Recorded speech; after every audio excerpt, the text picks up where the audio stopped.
बिस्मिल्लाहिर्रहमानिर्रहीम। अस्सलाम वालेकुम स्टूडेंट्स, उम्मीद है आप सब खैरियत से होंगे।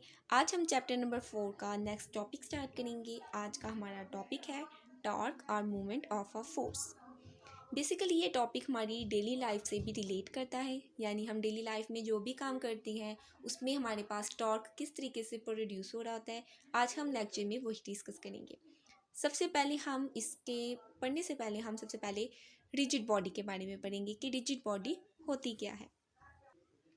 ओके स्टूडेंट, सबसे पहले हम पढ़ते हैं रिजिड बॉडी। रिजिड के नाम से ही पता चल रहा है ये क्या हो रहा है, किसी सख्त यानी हार्ड बॉडी की बात की जा रही है।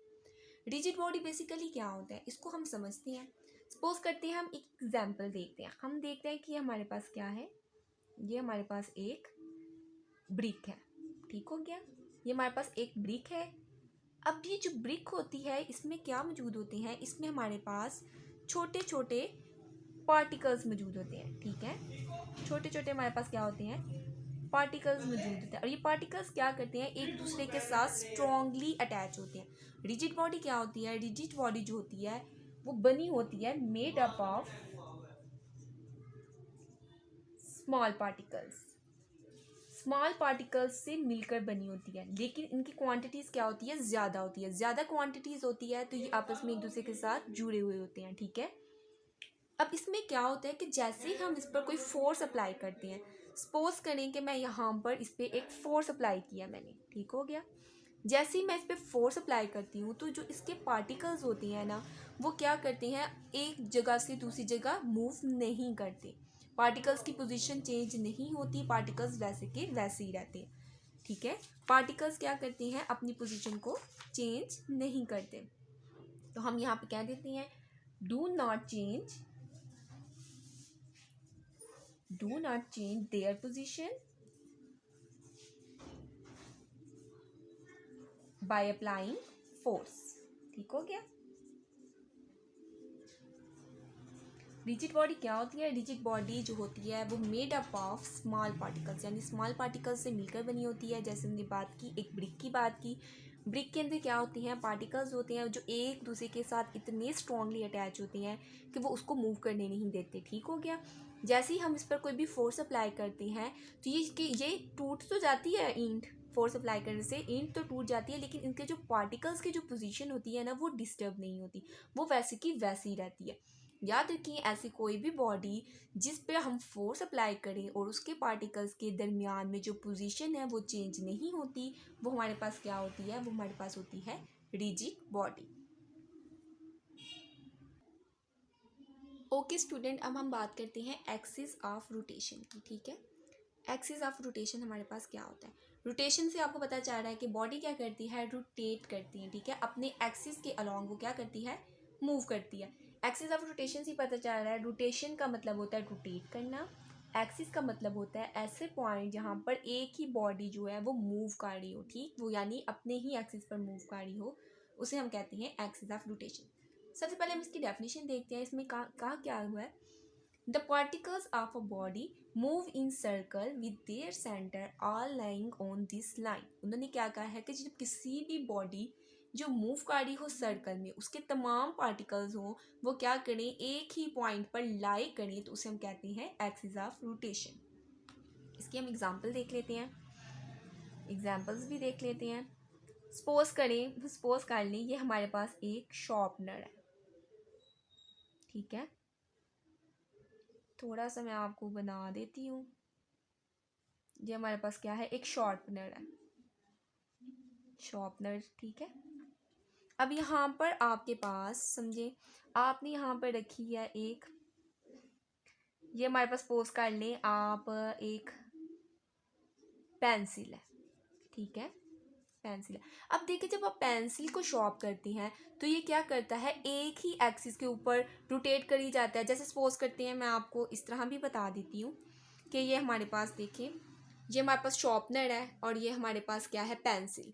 हम जब इसको इस तरह घुमाते जाएंगे तो ये क्या करेगा, अपने एक्सिस के ऊपर ही लाई करेगा। ठीक है, इसको हम कहते हैं एक्सिस ऑफ रोटेशन।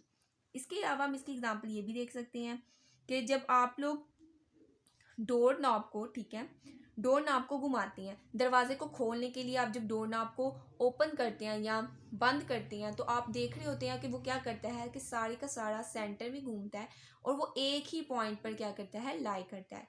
याद रखिएगा, जब आपकी पार्टिकल्स, बॉडी के जितने भी पार्टिकल्स हैं, वो एक ही पॉइंट पर लाई करें, जब वो सेंटर में मूव कर रहे हो, तो उसे हम कहते हैं कि वो क्या है, हमारे पास एक्सिस ऑफ रोटेशन। अब हम बात करते हैं टॉर्क की कि टॉर्क क्या होता है। ओके स्टूडेंट, टॉर्क की डेफिनेशन देखते हैं सबसे पहले।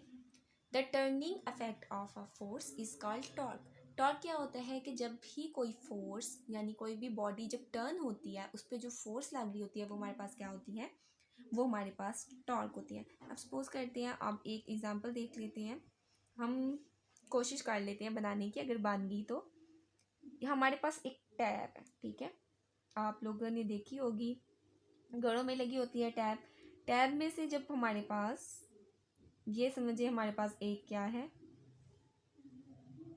ये हमारे पास एक टैब है, ठीक है। अब यहाँ से समझिए, ये जब हम इस टैब को घुमाते हैं तो क्या करते हैं, इसको हम रोटेट करते हैं, क्लॉकवाइज घुमाते हैं, एंटी क्लॉकवाइज घुमाते हैं। जब हम इसको घुमा रही होती हैं तो वहाँ पर क्या होती है, एक फोर्स अप्लाई होती है जो क्या करती है, इसको पूरे का पूरे को टर्न कर देती है, ठीक है। जब ये टर्न होती है तो जो फोर्स अप्लाई हो रही होती है वो हमारे पास क्या होता है, टॉर्क। इसको हम कहते हैं टर्निंग इफेक्ट ऑफ फोर्स। यानी किसी भी बॉडी को जब हम टर्न करते हैं यानी घुमाते हैं, जैसे हमने यहाँ पर टैब की बात की, हम इसको जब घुमाएंगे, घुमाने के बाद क्या करते हैं, इस पर एक टर्न अप्लाई होता है यानी टर्निंग फोर्स अप्लाई होती है, उस फोर्स को हम क्या कहते हैं, टॉर्क, ठीक है। अब टॉर्क का हम एक फार्मूला देख लेते हैं कि टॉर्क का हमारे पास जो फार्मूला होता है वो हमारे पास क्या होता है, ठीक है। टॉर्क का जो फार्मूला होता है वो हमारे पास होता है टी। ये जो टॉर्क के लिए हम टी यूज़ करते हैं उसको थोड़ा सा हम टर्न करते हैं, ठीक है, ताकि हमें पता चले कि ये हम टॉर्क का सिंबल यूज़ कर रहे हैं। टॉर्क का फार्मूला होता है एफ मल्टीप्लाई एल, ठीक है। ये हमारे पास टॉर्क का फार्मूला आता है, फोर्स और ये वो डिस्टेंस यानी मूवमेंट आर्म होता है जो उसके इर्द गिर्द उसको कवर कर रहा होता है।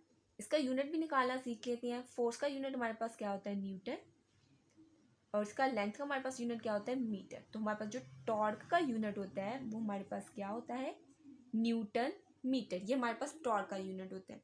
और हमें एक और चीज़ जो बहुत इंपॉर्टेंट है, एमसीक्यूज़ में भी आ जाती है बाज़, क्योंकि इसके अंदर वो बताया नहीं हुआ कि टॉर्क हमारे पास एक स्केलर क्वांटिटी है कि एक वेक्टर क्वांटिटी है। तो आप याद रखिएगा स्टूडेंट्स के टॉर्क जो है वो हमारे पास क्या है, एक वेक्टर क्वांटिटी है, ठीक है। टॉर्क हमारे पास एक वेक्टर क्वांटिटी है। अब वो वेक्टर क्वांटिटी कैसी है, याद रखिए कि जब आप किसी भी बॉडी पर कोई फोर्स लगाते हैं और वो किसी ना किसी डायरेक्शन में मूव कर रही होती है तो इट्स मीन वो वेक्टर है, ठीक है। जहाँ भी डायरेक्शन की बात आएगी वो आपके पास क्या होगी, वेक्टर क्वांटिटी होगी, ठीक है स्टूडेंट्स। अब हम डिस्कस करेंगे line of action of force कि line of action of force क्या होती है, ठीक है। ओके स्टूडेंट्स, इसके नाम से ही पता चल रहा है कि line of action of force का क्या मतलब है कि ऐसी फोर्स जो लाइन पे लग रही हो उसको हम कहते हैं line of action of force. यानी हम यहाँ लिख देते हैं the line along which a force act, ठीक है। ऐसी लाइन जहाँ पर फोर्स एक्ट कर रही हो वो हमारे पास क्या होता है, line of action of force, ठीक है। अब हम देखते हैं कि मूवमेंट आर्म क्या होते हैं। मूवमेंट आर्म को पढ़ने के लिए इसके साथ ही मैं यहाँ पर डिस्कस कर देती हूँ कि मूवमेंट आर्म क्या होता है। यहाँ पर हम लिख देते हैं इसके नीचे टॉपिक मूवमेंट आर्म, ठीक हो गया, कि हमें यहाँ पे पता चले कि मूवमेंट आर्म क्या होता है। मूवमेंट आर्म बेसिकली होता है परपेंडिकुलर डिस्टेंस होता है। परपेंडिकुलर डिस्टेंस कैसे होता है मैं आपको यहाँ पे बता देती हूँ एक डायग्राम से।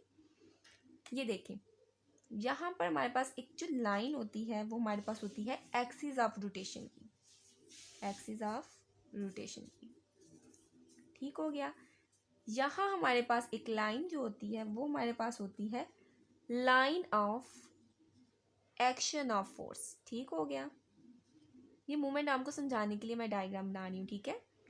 और यहाँ इसके सेंटर में जो एक डिस्टेंस होता है, ठीक है। मूवमेंट आर्म क्या होता है, मूवमेंट आर्म होता है परपेंडिकुलर डिस्टेंस, यहाँ पर लिख देती हूँ मैं perpendicular distance between line of action of force, line of action of force and axis of rotation.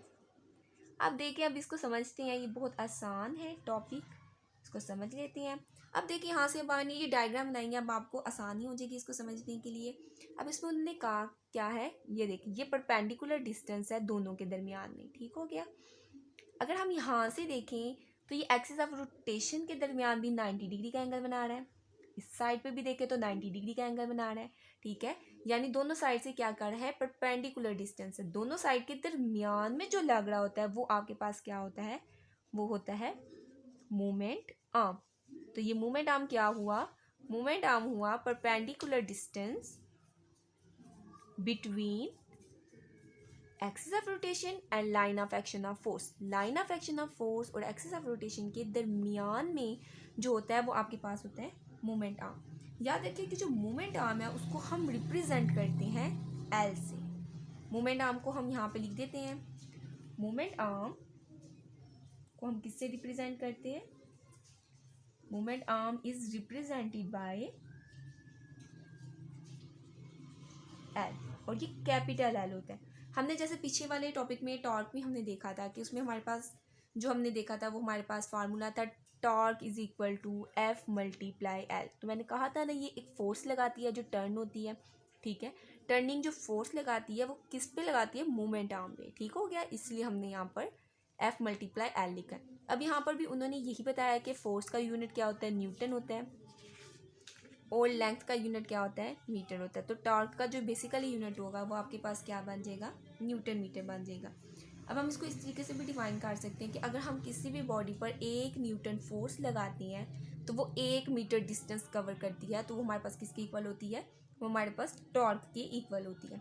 इसमें एक और चीज़ आपको मैं बता देती हूँ स्टूडेंट, एक चीज़ याद रखिएगा कि जो आपके पास टॉर्क और मूवमेंट ऑफ फोर्स होती है वो किस चीज़ पे डिपेंड कर रही होती है, वो आपके पास फोर्स पे भी डिपेंड कर रही होती है, और जो आपके पास मूवमेंट आर्म होता है उस पर भी डिपेंड कर रही होती है, ठीक है। जितना ज़्यादा मूवमेंट आर्म होगा उतनी ही ज़्यादा फोर्स प्रोड्यूस होगी, ठीक है। अगर मूवमेंट आर्म कम होगा तो कम फोर्स प्रोड्यूस होगी। अब देखिए जैसे मैं इसका डिस्टेंस ज़्यादा कर देंगी तो आपको फोर्स भी क्या करनी पड़ेगी, ज़्यादा लगानी पड़ेगी। इसका डिस्टेंस मैं थोड़ा करूँगी तो आपको फोर्स भी क्या करनी पड़ेगी, कम लगानी पड़ेगी, ठीक है। इसलिए हम कहते हैं कि अगर हम मूवमेंट आर्म को ज़्यादा कर देते हैं, ज़्यादा करने की वजह से जो फोर्स होती है वो हमें ज़्यादा लगानी पड़ती है, ठीक है स्टूडेंट आज का हमारा टॉपिक यहाँ पर कंप्लीट हुआ। इंशाल्लाह ताला नेक्स्ट टॉपिक हम नेक्स्ट लेक्चर में डिस्कस करेंगे। तब तक के लिए आप सब अपना बहुत ज़्यादा ख्याल रखिएगा और मुझे दुआओं में याद रखिएगा। ओके, अल्लाह हाफिज़।